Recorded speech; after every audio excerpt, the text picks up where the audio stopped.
మా ఛానల్స్ లో వ్యాపార ప్రకటనలు, ఇంటర్వ్యూల కొరకు మాకు వాట్సాప్ మెసేజ్ చేయండి 7799978978.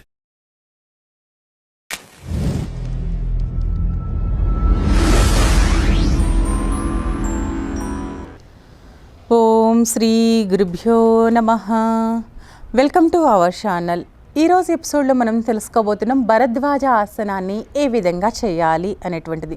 సప్త ఋషుల్లో ఒకరు భరద్వాజ మహర్షి. ఆయన పేరుగానే ఈ యొక్క ఆసనాకి భరద్వాజ ఆసనం అనేటువంటి పేరు వచ్చింది. ఈ ఆసనాన్ని ఏ విధంగా చేయాలో ఇప్పుడు మనం చూద్దాము. దానికన్నా ముందు ఆసనం చేయడం వలన బెనిఫిట్స్ ఏంటి అనేటువంటి తెలుసుకోవాలి కదా. ఈ యొక్క ఆసనం అనేది ట్విస్టింగ్ ఆసన కోవకి వస్తుంది. దీనిలో మన యొక్క శరీరం ఎంత బాగా ట్విస్ట్ అవుతుంది అంటే చేసి చూస్తే మీరే చెప్తారు చాలా బాగా ట్విస్ట్ అవుతుందండి అని. అప్పర్ బాడీ కంప్లీట్గా ట్విస్ట్ అవుతుంది. ఈ యొక్క ఆసనంలో ముఖ్యంగా మన యొక్క కిడ్నీస్ అంటే ఎడ్రినల్ గ్లాండ్ కూడా చాలా బాగా వర్క్ అవుతుంది. కిడ్నీస్కి చాలా మంచిది. సేమ్ టైం మన యొక్క ప్యాంక్రియాస్ మరియు పిత్త గ్రంథులు అనేవి ఏవైతే ఉన్నాయో అవి చాలా బాగా వర్క్ అవ్వడానికి బాగా పనిచేస్తుంది. లివర్కి చాలా మంచిది.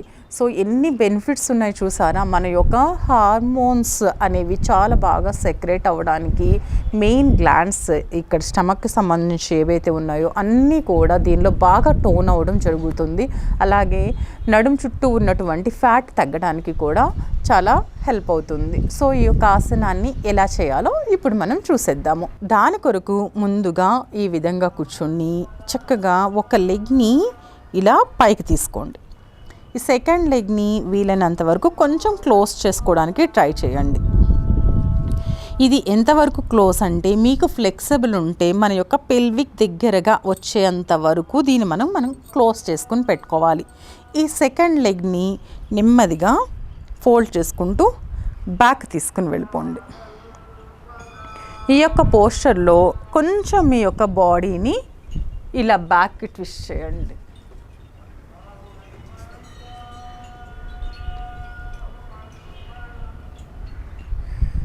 ఇంకొక 3-4 కౌంట్స్ మీరు బాడీని కాస్తంత ప్రిపేర్ చేయండి స్ట్రెచ్ చేస్తూ. ఇప్పుడు ఈ యొక్క పాదాన్ని బ్యాక్ తీసుకుని వెళ్ళి పాదం పైన లెగ్ని ప్లేస్ చేయాలి. చూడండి ఇక్కడ నేను చూపిస్తున్నట్టు పాదం పైన ఈ కాల్ని యాంకిల్ వచ్చే విధంగా ప్లేస్ చేసి కూర్చుంటాం. సో ఇలా పెట్టుకున్న తర్వాత చేతిని బ్యాక్ తీసుకుని వెళ్ళి సెకండ్ బైసెప్ని ఈ విధంగా క్యాచ్ చేసుకోవాలి. చేసి ఈ హ్యాండ్ని నెమ్మదిగా మనం ట్విస్ట్ చేస్తూ ఫోల్డ్ చేసున్న దానిపైన పెట్టి మన యొక్క బాడీని బ్యాక్ ట్విస్ట్ చేస్తూ చూడాలి.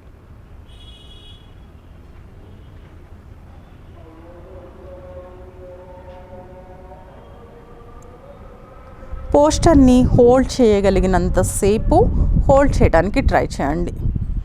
ఇంకొకసారి సైడ్ యాంగిల్లో చూడండి ఈ యొక్క ఆసన ఏ విధంగా చేయాలి అనేది.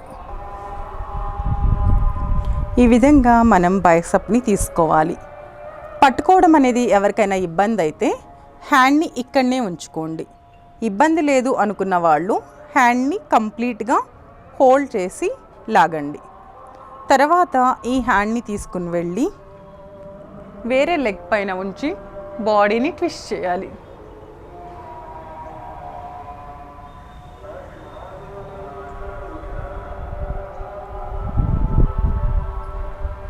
స్లోగా హ్యాండ్ని తీసుకొచ్చి ఎక్సేల్ చేస్తూ relax. At a same time లెగ్ని చేంజ్ చేస్తూ కూడా సెకండ్ వైపు చేయాల్సి ఉంటుంది. సెకండ్ వైపు కూడా మనం కాళ్ళని ఈ విధంగా ఫోల్డ్ చేసి పాదం పైకి పాదం ఉండేలాగా ప్లేస్ చేసి ఉంచేసేయండి. హ్యాండ్ని బ్యాక్ సైడ్కి ఉంచి వీలైనంత వరకుగా మనం బాడీని ట్విస్ట్ చేస్తూ బ్యాక్కి చూడాలి.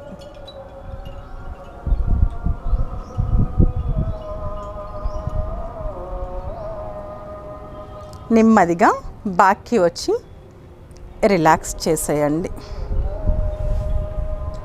సిట్టింగ్ పొజిషన్లోకి వచ్చి ఒక్కసారి కాస్తంత మీ బ్యాక్ని ఫ్రీ చేసుకోండి. రిలాక్స్. చూసారు కదా, భరద్వాజ ఆసనాన్ని ఎలా చేయాలి అనేటువంటిది, ఈ యొక్క ఆసనాన్ని ఎవరు చేయకూడదు అనేటువంటిది కూడా మనం ఇప్పుడు తెలుసుకుందాం. రీసెంట్గా నడుముకి సంబంధించి కానీ, లేదంటే హ్యాండ్స్కి సంబంధించి, స్టమక్కి సంబంధించి సర్జరీ అయి ఉంటే కనుక ప్లీజ్ ఈ యొక్క ఆసనాన్ని అవాయిడ్ చేయండి. ఎవరైతే సివియర్ బ్యాక్ పెయిన్తో సఫర్ అవుతున్నారో వాళ్ళు ఇంత ట్విస్ట్ ఎట్ ఏ టైం మీరు ట్రై చేయకండి. స్లోగా ప్రాక్టీస్ చేస్తూ అప్పుడు ఈ యొక్క ఆసనాకి వెళ్తే కనుక మీకు చాలా బాగా హెల్ప్ అవుతుంది. ఈ యొక్క ఎపిసోడ్ మీకు నచ్చినట్లయితే వీడియోని లైక్ చేయడం మరియు మీ ఫ్రెండ్స్ అండ్ ఫ్యామిలీ మెంబర్స్కి షేర్ చేయడం మర్చిపోకండి. మరియు కొన్ని అప్డేట్స్ కోసం చూస్తూనే ఉండండి మా యొక్క ఛానల్ని. మరి యొక్క ఎపిసోడ్లో మనం మళ్ళా కలుద్దాం. అంతవరకు సెలవు. నమస్తే.